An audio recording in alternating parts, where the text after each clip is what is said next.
वो अपना रूप बदल लेते हैं हमारी नजरों के सामने।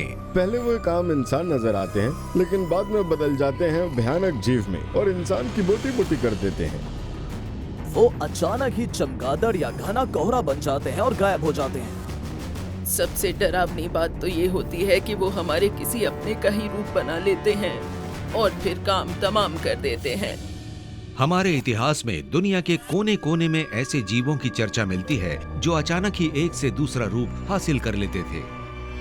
सवाल ये उठता है कि उन कहानियों के पीछे का असली सच क्या है। अगर हम अलग अलग मिथकों पर गौर करें तो एक बात साफ नजर आती है कि उन शेप शिफ्टर्स और एक्स्ट्रा टेरेस्ट्रियल्स के बीच गहरा रिश्ता था। क्या ऐसा हो सकता है कि पृथ्वी पर किसी और दुनिया से वो रूप बदलने वाले जीव आ रहे थे? अगर हमारे बीच ही लाखों की संख्या में एक्स्ट्रा टेरेस्ट्रियल्स हों और वो अचानक ही अपना असली रूप हमें दिखा रहे हों तो? ब्रह्मांड में एक दरवाजा बना है और उसके पार है वो सच जिससे हम अनजान हैं। उसे जानने के लिए हमें हर उस बात पर सवाल उठाने होंगे जो हम जानते हैं। सबूत हमारे आसपास ही हैं। हमारा भविष्य हमारी नजरों के सामने है। हम अकेले नहीं हैं। हम कभी अकेले रहे ही नहीं। साइंस डॉक्यूमेंट मिस्ट्रीज पेश करता है the shape shifters. The Apache Sitgreaves National Forest, Arizona, 5 नवंबर 1975। 22 साल के फॉरेस्ट्री वर्कर ट्रेविस बोल्टन शाम के समय अपने कुछ साथियों के साथ घर वापस जा रहे थे। तभी उन्होंने आसमान में एक बड़ी अनोखी लाइट देखी। मैंने देखा लाइट की कुछ किरणें पेड़ों के बीच से छनकर बाहर आ रही हैं और वो लाइट उस जगह से काफी ऊपर से आ रही थी जहां ग्राउंड लेवल था। जब हम सड़क पर उस जगह पर पहुंचे जहां से वो लाइट साफ साफ दिखाई दे रही थी, तब हमने उस क्राफ्ट को देखा। वो साफ साफ नजर आ रहा था। साफ दिख रहा था कि वो एक मेटालिक ऑब्जेक्ट है, एक डिस्क जो उस जगह पर मंडरा रहा था और उसका आकार आसमान के सामने अच्छी तरह से देख सकते थे। जब मैं कार का दरवाजा खोलकर उसके करीब पहुंचा तो उससे जो आवाज निकल रही थी उसे मैं सुन और महसूस कर सकता था। मेरे क्रू ने कहा कि वो कार के अंदर भी उसका वाइब्रेशन महसूस कर रहे थे। उन्होंने कहा कि ऐसा लगा जैसे कुछ होने वाला है और वही हुआ। उसी वक्त वो एनर्जी मुझसे टकराई। साथियों ने बताया कि उन्हें ऐसा लगा जैसे मैं किसी लैंड माइन के ऊपर चढ़ गया हूं। उसका विस्फोट इतना जबरदस्त था कि उन्हें लगा मेरी मौत हो गई है। जब लाइट की वो भी मुझसे टकराई थी तो मुझे ऐसा लगा जैसे मुझे एक फिजिकल झटका लगा हो और मुझे लगा जैसे मुझे इलेक्ट्रिक शॉक लगा हो, क्योंकि मेरे पूरे शरीर में झंझनाहट होने लगी थी। मुझे नहीं पता कि मुझे उसके ऊपर ले जाने के बाद होश आया था या पहले, मगर मुझे इतना याद है कि मैं एक एलिवेटेड करनी या ऑपरेटिंग टेबल पर था। मैं उस जीव की आंखों में देख रहा था और फिर मैं बेहोश हो गया। उन्होंने अपने चारों तरफ ग्रे एक्स्ट्रा टेरेस्ट्रियल्स देखे थे और वो बेहोश हो गए। उसके बाद वो पूरी ताकत लगाकर स्ट्रगल करने लगे तो ग्रे एक्स्ट्रा टेरेस्ट्रियल्स उस रूम से बाहर निकल गए। उसके कुछ देर बाद ही तो इंसान जैसे नजर आने वाले एक्स्ट्रा टेरेस्ट्रियल्स वहां आए। उन इंसान जैसे नजर आने वाले लोगों को देखकर मुझे तो यही लगा कि वो लोग मुझे रेस्क्यू करने वहां आए हैं। उसके बाद उन्होंने मेरे चेहरे पर एक मास्क डाल दिया और मैं फौरन ही बेहोश हो गया। यहाँ ध्यान देने वाली बात ये है कि वो कोई अलग एलियंस नहीं थे, बल्कि वो वही एलियंस थे, मगर वो माहिर थे अपना रूप बदलने के लिए और उन्हें शांत रखने के लिए कोई भी रूप बना सकते थे। ट्रेविस वोल्टन की कहानी दुनिया में एलियन अबडक्शन केस की एक सबसे मशहूर कहानी बन गई और बाद में 1993 में इसके ऊपर एक फिल्म भी बनी। अगर ये बात सही है तो क्या उन्हें जिन जीवों ने अगवा किया था वो वाकई अपना रूप बदलकर इंसानों की नकल कर सकते थे? हालांकि ट्रेविस वोल्टन की कहानी असाधारण तो है, मगर वो सबसे अनोखी नहीं है। कई और ऐसे कहानियां हैं जिनमें अगवा होने वाले लोगों ने ऐसे एक्स्ट्रा टेरेस्ट्रियल्स देखे थे जो इंसान जैसे नहीं थे। उन ग्रेज ने बाद में अपना रूप इंसान जैसे बना लिया था। इससे तो यही लगता है कि वो एक्स्ट्रा टेरेस्ट्रियल्स अपनी रूप बदलने की काबिलियत की बदौलत किसी और दुनिया के इंसान लगे। साल 2013 में पब्लिक पॉलिसी पोलिंग ने जो डेटा रिलीज किए, उनसे पता लगा कि 1,20,00,000 अमेरिकन मानते हैं कि रूप बदलने वाले जीव हमारे बीच ही रहते हैं। आज की तारीख में सबसे बड़ी कॉन्स्पिरेसी ये है कि वो रूप बदलने वाले एलियन सचमुच हैं और हमारी दुनिया में उनमें से बहुत से ऐसे जीव भी रहते हैं जो खुद इंसान के रूप में रहते हैं। ये एक्स्ट्रा टेरेस्ट्रियल्स अपने आसपास के इंसानों की नॉर्मल सोसाइटी से छिपकर अलग रहते हैं और यही बात इन्हें अजीब बनाती है।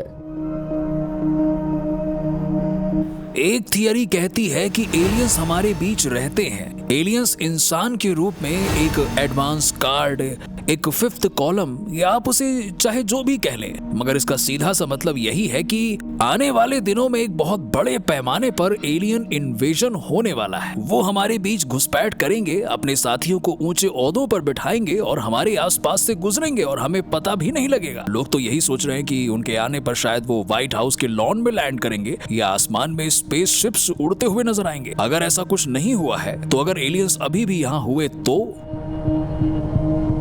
हालांकि सुनकर तो यही लगता है कि रूप बदलने वाले उन परग्रही जीवों के हमारे बीच रहने की बात किसी साइंस फिक्शन की फिल्म की बात है, मगर इस बात में कोई शक नहीं कि हजारों सालों से लोग इस बात पर यकीन कर रहे हैं। पुराने जमाने में करीब करीब हर संस्कृति में कहा गया है कि उनके देवता न सिर्फ आसमान से आते हैं बल्कि वो अपना रूप भी बदल सकते हैं।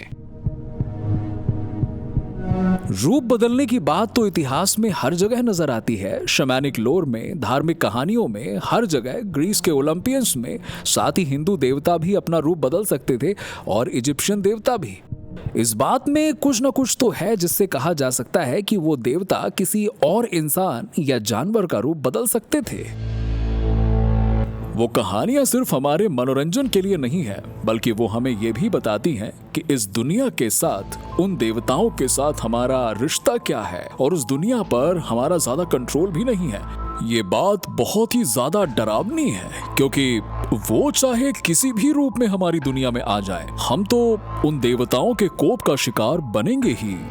क्या ये कहा जा सकता है कि रूप बदलने वाले उन जीवों की बात असल में हमारे अंदर का ये डर है कि हम अपनी ही हकीकत को अपने नियंत्रण में नहीं रख सकते?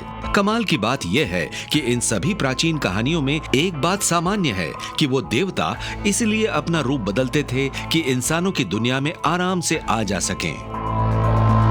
इंसानों की दुनिया में आने जाने के लिए देवता भी इंसान या किसी ऐसे जीव का रूप धारण कर लेते थे, जैसे कि जूस।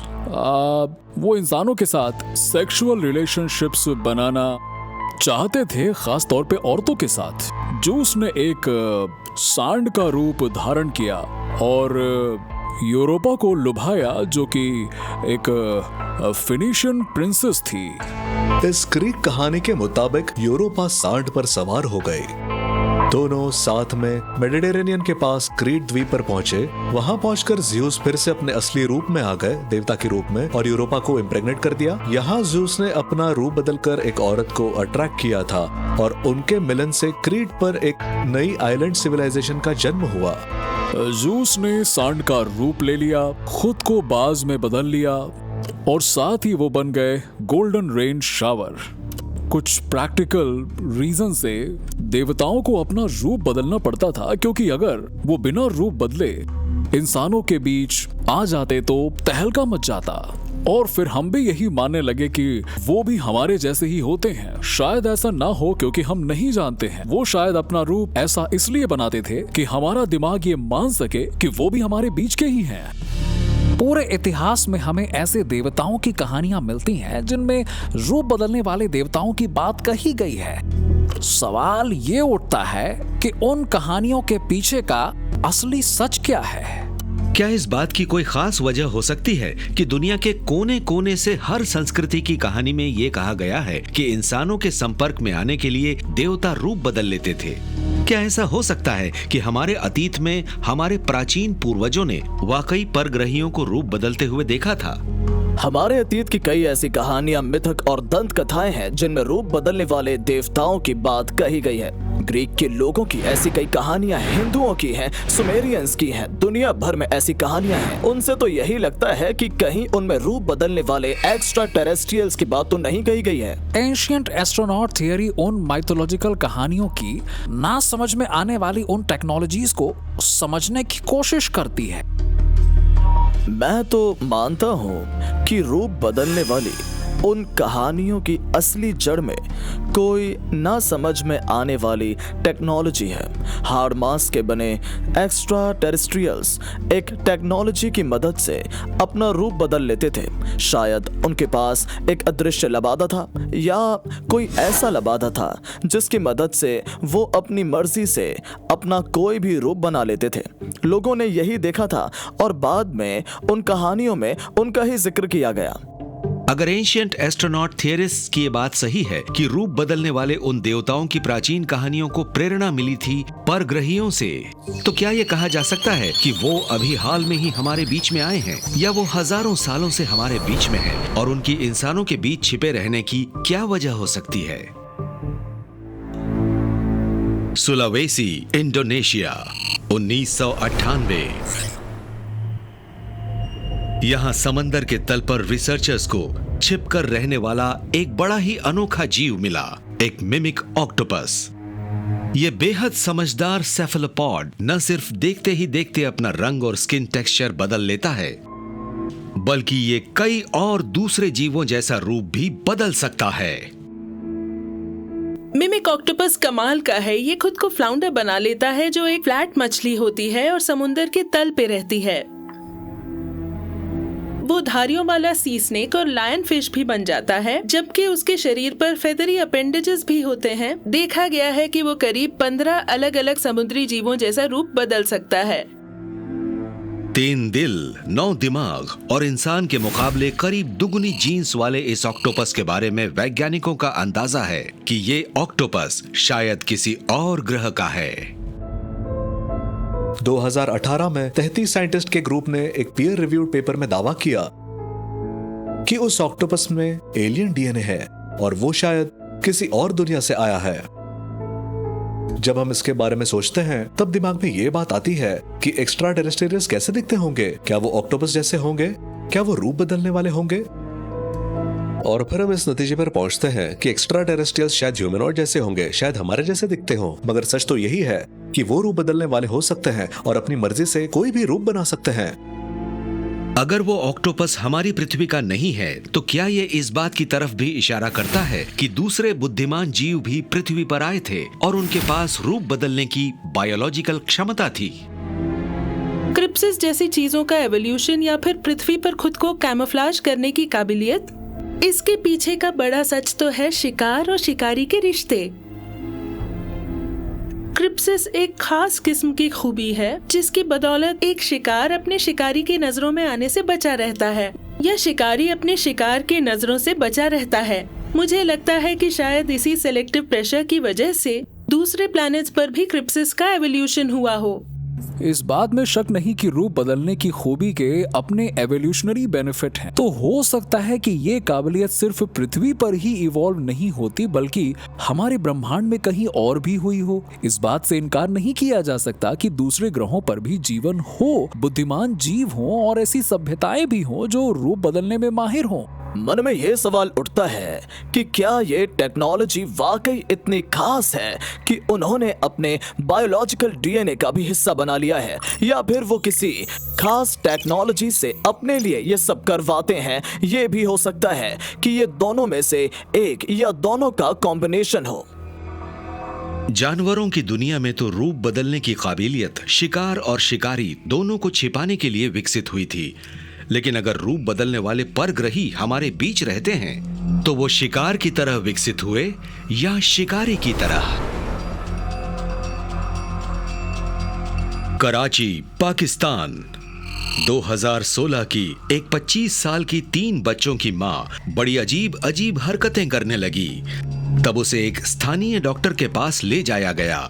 वो बड़ी अनोखी जुबान बोल रही थी और कह रही थी कि उसे बड़े चौंकाने वाले नजारे दिखते हैं और डरावनी आवाजें सुनाई देती हैं। उसके परिवार का कहना था कि उसके ऊपर एक पारलौकिक जीव जिन्न का साया है।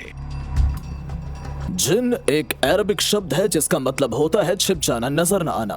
कुरान के मुताबिक वो बिना धुएं के आग जला सकते हैं, बिना धुएं वाली आग। उसमें लिखा है कि जिन जानवरों का भी रूप बना सकते हैं। उसमें यह भी लिखा है कि जिन कुदरती घटनाओं का भी रूप बना सकते हैं, खासकर हवा का। आज भी बहुत से मुसलमान उस औरत की हालत देखकर यही कहेंगे कि उसके ऊपर जिन्न का साया है, उसे कोई बीमारी नहीं हुई है, वो मानसिक रूप से भी ठीक है। माना जाता है कि जिन्हों को इंसानों से पहले बनाया गया था, वो हमें लुभाने के लिए, हमें आकर्षित करने के लिए या हमें आजमाने के लिए कोई भी रूप धारण कर सकते हैं। जिन्न का सामना करने की बात तो दुनिया के कई हिस्सों में कई कहानियों में कही गई है और आज भी लाखों लोग उसके वजूद पर यकीन करते हैं।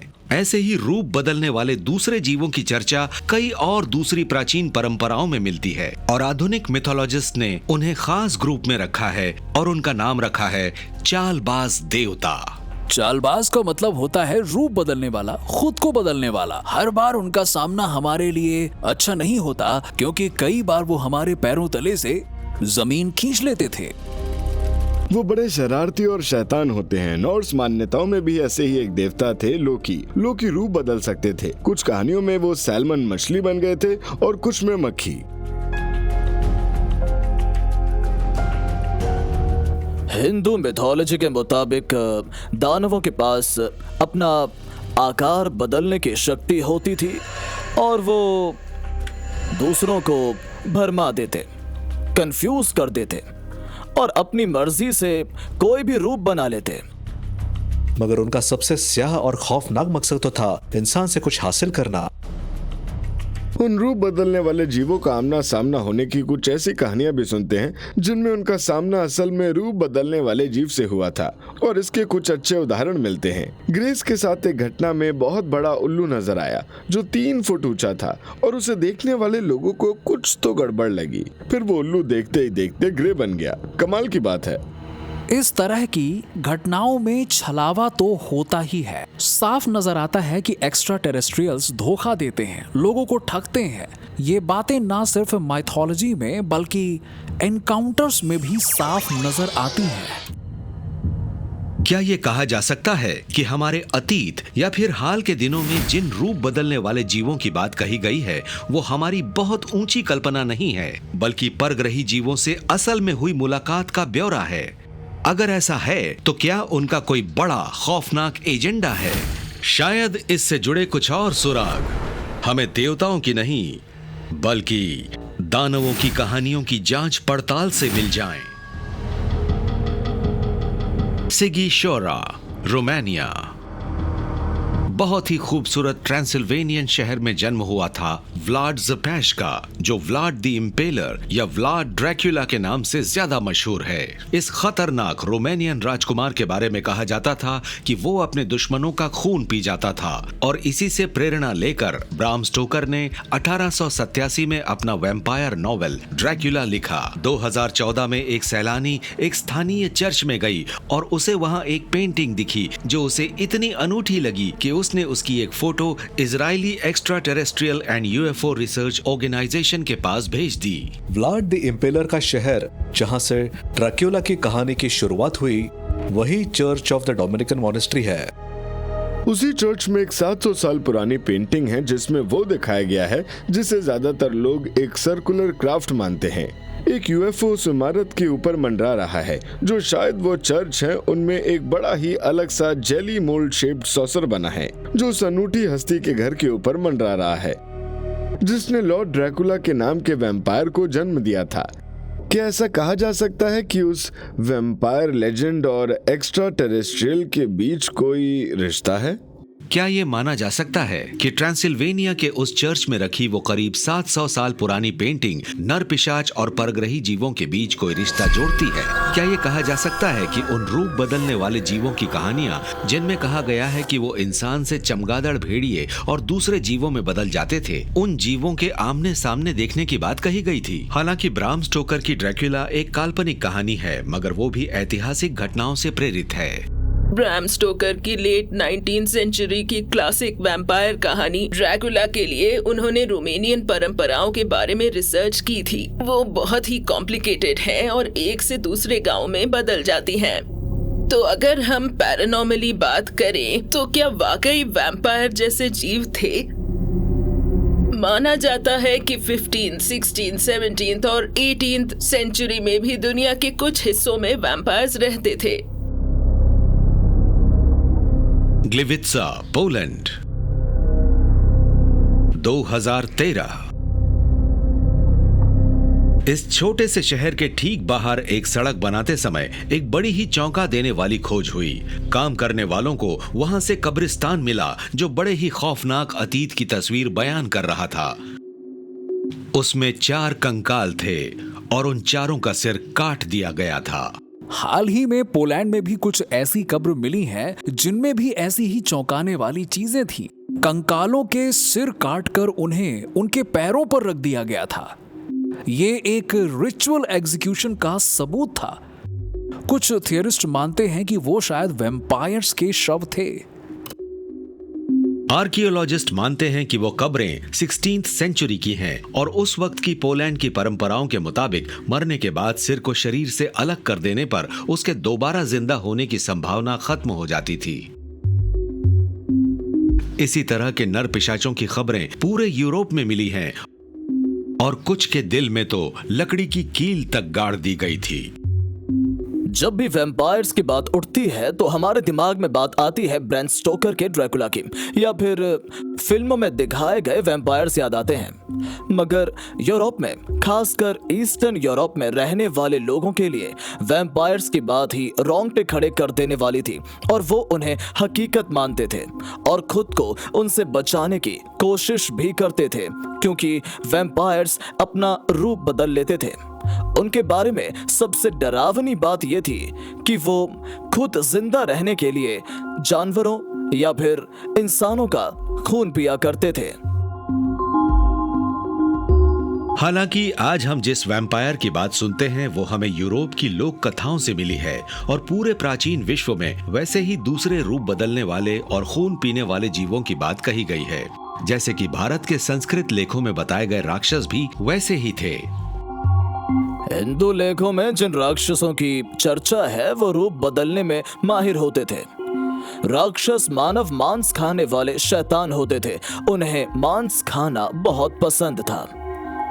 पूरी दुनिया की मिथोलॉजी में हमें ऐसे जीव की चर्चा मिलती है जो खून पीने वाले जीव थे। सुमेरियन लेखों के इकुमू या फिर चाइना के जियांगशी जैसे जीव थे जिन्हें इंसान का खून पीना बहुत पसंद था। मगर क्या इसके पीछे कोई असलियत छिपी है? और क्या वाकई ऐसे जीव थे जो इंसान का खून पीना पसंद करते थे? क्या ये खून के प्यासे अनूठे जीव हमारी कल्पना से बढ़कर भी कुछ थे? एंशिएंट एस्ट्रोनॉट्स थियरिस्ट्स मानते हैं कि उन नर पिशाच की सदियों पुरानी कहानियां आज होने वाली एक घटना से काफी मिलती है। परग्रही जीवों के हाथों अगवा किए जाने की घटनाएं।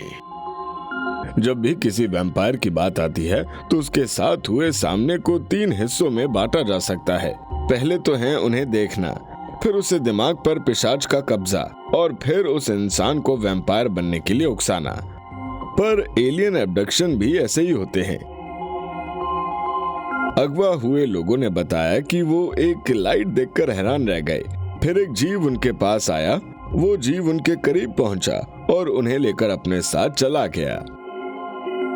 एलियन एब्डक्शन का मूल कारण होता है एक तरह का मेडिकल प्रोसीजर। कुछ लोग कहते हैं कि उसमें डीएनए निकाला जाता है, मगर कुछ लोग मानते हैं कि खून निकाल लिया जाता है। इस तरह की अगवा होने की घटनाओं में शिकार आमतौर पर अपाहिज सा हो जाता है। अगर हम उन वैदिक लेखों, चाइनीज लेजेंड्स और यूरोपियन लेजेंड्स को देखें तो हमें उनका रिश्ता वैम्पायर्स, यूएफओ और एब्डक्शन से जुड़ा हुआ लगता है। वैम्पायर्स और एक्स्ट्रा टेरेस्ट्रियल्स में हमें बड़ा गहरा रिश्ता नजर आता है, लेकिन क्या ऐसा हो सकता है कि उन एक्स्ट्रा टेरेस्ट्रियल्स को इंसान के खून की जरूरत थी? अगर नर पिशाचों की वो कहानियां परग्रही जीवों से हुए एनकाउंटर से प्रेरित हैं, जैसा एंशिएंट एस्ट्रोनॉट थियरिस्ट मानते हैं, तो क्या ये कहा जा सकता है कि रूप बदलने की काबिलियत पाने के लिए खून बहुत जरूरी होता है? शायद इससे जुड़े कुछ और सुराग हमें उन कोशिशों की जांच से मिल जाएं, जिसमें इंसान खुद डीएनए से छेड़छाड़ करके पृथ्वी पर जीवों को बदलना चाहता है।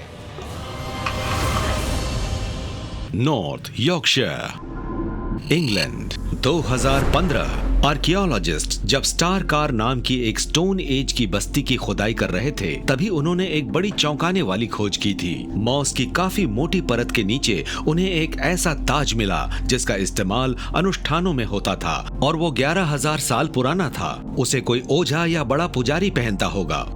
जब से इस दुनिया में इंसान है, तभी से ये बात चली आ रही है कि दुनिया में कुछ लोग हैं, कुछ खास लोग जो अपना रूप बदल सकते हैं। माना जाता है कि प्राचीन जादुई दुनिया के ओझा और पुजारियों के पास ऐसी शक्ति थी कि वो किसी और जानवर के रूप में बदल जाएं।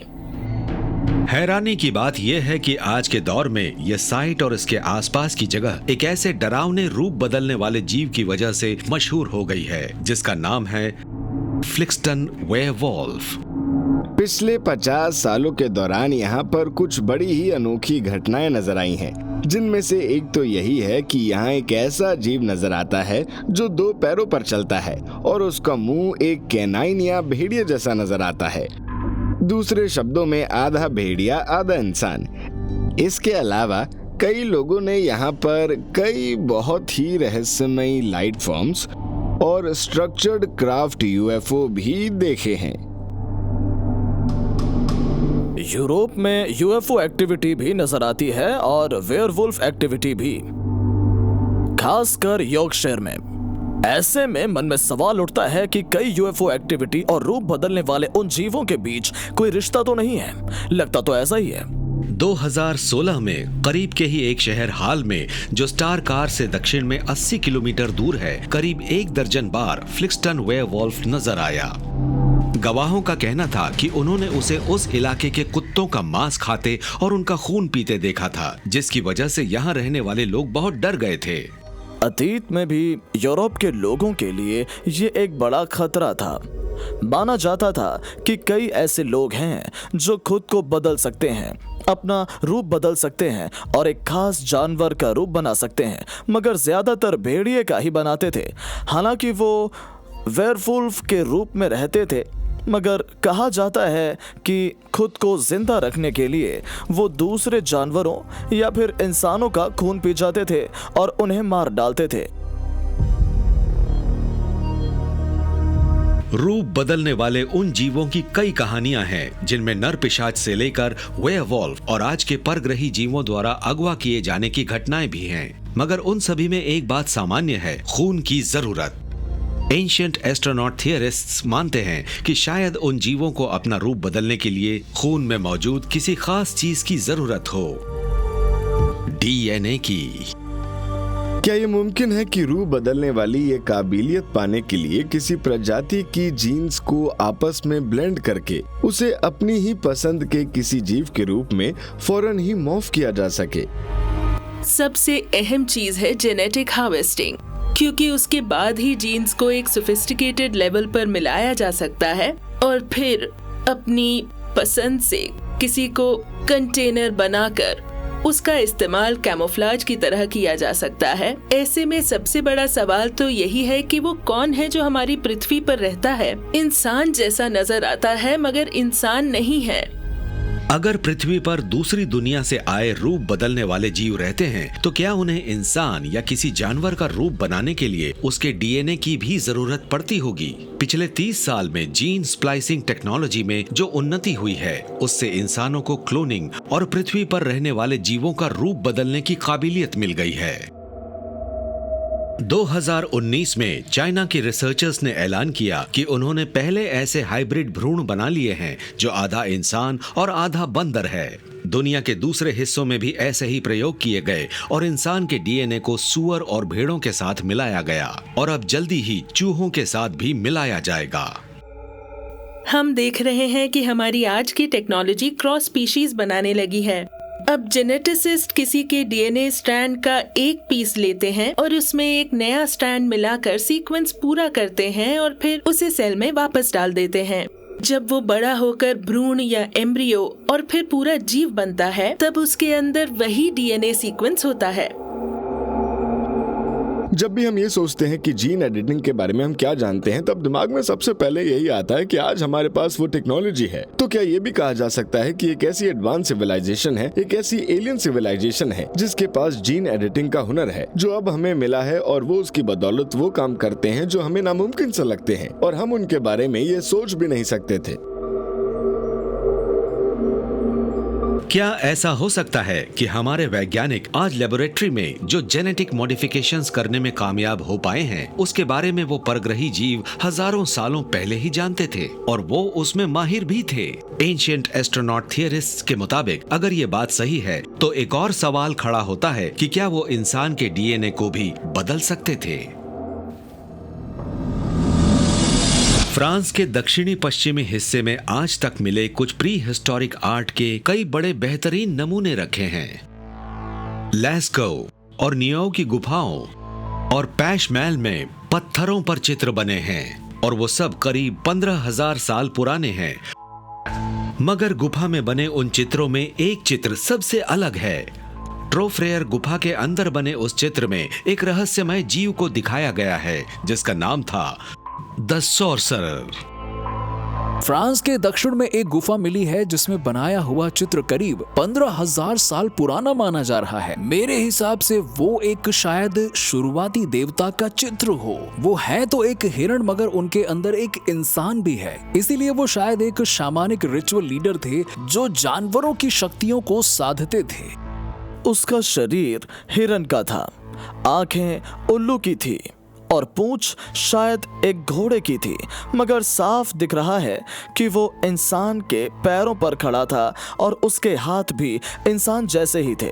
हालांकि उसके बारे में कहा गया है कि वो शायद पहले देवता थे, मगर मैं मानता हूँ कि वो एक ओझा था जो कई और जानवरों का रूप पाने में कामयाब रहा था और वो शायद उन सुपर नेचुरल रिम्स में भी आता जाता था जिनमें उस जमाने के ओझा आते जाते थे। हालांकि इस बात से जुड़ा कोई भी लिखित दस्तावेज नहीं मिला जिसमें यह लिखा हो कि वो गुफा चित्र 15,000 साल पहले के ही हैं। मगर अमेरिका के दक्षिण पश्चिम में ओझाओं के रूप बदलने की बात आज भी सही मानी जाती है।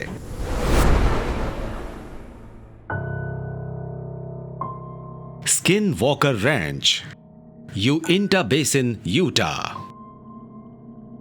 500 एकड़ में फैले इस रेंच में कई दशकों से बड़ी चौंकाने वाली घटनाएं होने की बात कही जा रही है। उन घटनाओं में यूएफओ के साथ साथ रूप बदलने वाले जीव भी नजर आते हैं। आप चाहे जिस भी पैरानॉर्मल एक्टिविटी की कल्पना करें, वो सभी स्किन वॉकर रैंच में हुई हैं। वहां यूएफओज नजर आए हैं, तरह तरह के जीव नजर आए हैं, आसमान में उन्होंने कई बड़ी अनोखी घटनाएं देखी हैं। उस जगह का इतिहास बताता है कि वहां वो घटनाएं पिछले 100 साल से नहीं बल्कि 1000 साल से हो रही हैं और उनमें से कुछ नवाहो मिथकों से भी जुड़ी हैं।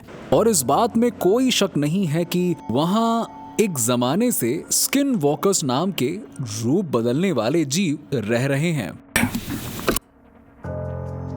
स्थानीय नावाहो और यूट की बहुत पुरानी मान्यता है कि जिस रूप बदलने वाले जीव की वजह से स्किन वॉकर रैंच को ये नाम मिला है, वो इस इलाके में सदियों से रह रहा है। मगर इस जीव की कहानी रूप बदलने वाले दूसरे जीवों से अलग है। नावाहो लोगों के मुताबिक स्किन वॉकर एक इंसान है जिसे कई और रूप बनाने की शक्ति मिल गई है। स्किन वॉकर एक नाम है जो एक नावाहो ओझा या डायन को तब दिया जाता था जब वो अपने सुपर नेचुरल रूप में होते थे।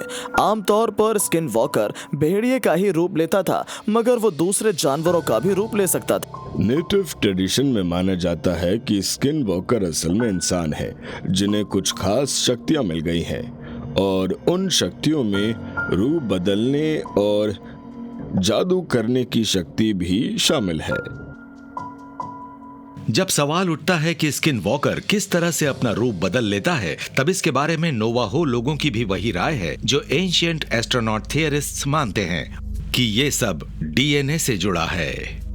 हमारी तो यही मान्यता है कि वो अपने ही शरीर के डीएनए को मैनिपुलेट करते हैं। वो अपना रूप बदलते हैं और आमतौर पर किसी जानवर का रूप लेते हैं, उसका जिसकी खाल मिल जाती है, और फिर वो उस खाल और कुछ मंत्रों की बदौलत उस जानवर में बदल जाते हैं।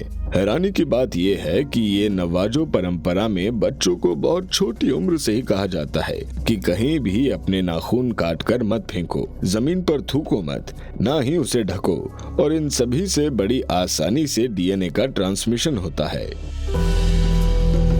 अगर परग्रही जीव अपना रूप बदलने के लिए डीएनए की तलाश में रहते थे, जैसा कि एंशिएंट एस्ट्रोनॉट थियरिस्ट्स मानते हैं, तो क्या ये कहा जा सकता है कि वो काबिलियत वो इंसानों को भी दे रहे थे? और कहीं स्किन वॉकर भी परग्रही दखल का सबूत तो नहीं है? हालांकि ये बात बहुत दूर की कौड़ी लगती है, मगर पूर्व नावाहो पुलिस ऑफिसर जोनाथन डोवर का दावा है कि स्किन वॉकर नाम का वो जीव असली है। मैं 31 साल तक लॉ एनफोर्समेंट में रहा हूँ। मैंने कई ऐसी घटनाओं के बारे में सुना है जिसमें वो किसी की व्हीकल का पीछा कर रहे हैं और उनका व्हीकल 100-110 किलोमीटर प्रति घंटे की रफ्तार से चल रहा था, मगर एक इंसान जैसा जीव उनका पीछा करता था। मैंने कई अफसरों को देखा है जो लोगों को गिरफ्तार करके पुलिस स्टेशन में लाए। उनके हाथों में हथकड़ी लगी थी, वो रास्ते में कहीं रुके भी नहीं थे, फिर भी वो गिरफ्तार शख्स गायब हो गया। अब चाहे वो एलियन हो या कोई और, हम नहीं जानते, मगर हम इतना जरूर जानते हैं कि कुछ तो है और वो बिल्कुल अलग कल्चर है, इसलिए हम उसे हल्के में नहीं ले सकते। क्या ये कहा जा सकता है कि फ्रांस की गुफा की दीवार पर जिस जीव का चित्र 15,000 साल पहले बनाया गया था वो आज भी जिंदा है और अमेरिका के दक्षिण पश्चिम में रहता है? क्या वो रूप बदलने वाले जीव हमेशा से हमारे बीच रहे हैं, चाहे वो परग्रही हों या इंसान? और क्या ऐसा हो सकता है कि नई वैज्ञानिक खोजें हमें उस दिशा में ले जा रही हैं जब हम खुद भी एक दिन रूप बदलने वाले जीव बन जाएंगे? हार्वर्ड यूनिवर्सिटी अक्टूबर 2019। शेप शिफ्टिंग टेक्नोलॉजी पर काम कर रहे वैज्ञानिकों ने अपनी बिल्कुल नई और बहुत ही शानदार खोज का दावा किया, लैटिसिस का, जो तापमान बदलने पर रूप बदल लेते थे। जब रिसर्चर्स ने उस मटेरियल के इस अद्भुत मेटामॉर्फोसिस को दिखाया तो मानो किसी जादू के जोर से वो फ्लैट मैश मॉर्फ्स होकर 19वीं सदी के महान मैथमेटिशियन कार्ल फ्रिडरिक गॉस के 3 डायमेंशनल चेहरे में तब्दील हो गया। उसमें उन्होंने एक बिल्कुल ही फ्लैट स्ट्रक्चर लिया था जिसका रूप बदलकर एक इंसान का चेहरा बन गया था, या दूसरी 3 डायमेंशनल शेप बन गई। जब हम इन शेप शिफ्टिंग टेक्नोलॉजीज की बात करते हैं तो साफ नजर आता है कि उन मटेरियल को कंट्रोल करने की हमारी काबिलियत ट्रांसफॉर्मेटिव पॉइंट पर पहुंच गई है। भविष्य में जल्दी ही इस तरह के रूप बदलने वाले मटेरियल का इस्तेमाल कई तरह से किया जाएगा। स्मार्ट फैब्रिक्स बनाने और सेल्फ रिपेयरिंग इलेक्ट्रॉनिक्स बनाने से लेकर नई जनरेशन की रोबोटिक्स और हाईटेक मेडिकल इक्विपमेंट बनाने में भी। मगर एंशिएंट एस्ट्रोनॉट थियरिस्ट्स मानते हैं कि इससे भी ज्यादा एक बड़ी संभावना है कि इस तरह की तरक्की और डीएनए मैनिपुलेशन के बारे में हमारी बढ़ती जानकारी की बदौलत हम इंसान भी रूप बदलने की कला में माहिर हो सकते हैं। साइंस फिक्शन में एक सबसे खास आइडिया तो था रूप बदलने का आइडिया। अपनी स्किन का रंग या अपना रूप बदलने की कला, किसी और जीव में बदल जाने का हुनर, और आज की नई हाईटेक कंपनीज इसी पर काम कर रही हैं। कुदरत में हमें ऐसे कई जीव नजर आते हैं जो अचानक ही अपना रंग और अपनी शेप बदल लेते हैं। क्या ऐसा हो सकता है कि हम भी किसी तरह से इस खूबी को अपने अंदर साध लें और टेक्नोलॉजी या फिर शायद एक प्रजाति की जीन्स की साइबरनेटिक ब्लेंडिंग करके एक ऐसी टेक्नोलॉजी बना लें जिसकी बदौलत हम अपना रूप बदल सकें या फिर कुछ देर के लिए उसी के जैसा मॉर्फ हो जाएं? ह्यूमन टेक्नोलॉजी आज बहुत तेजी से तरक्की कर रही है।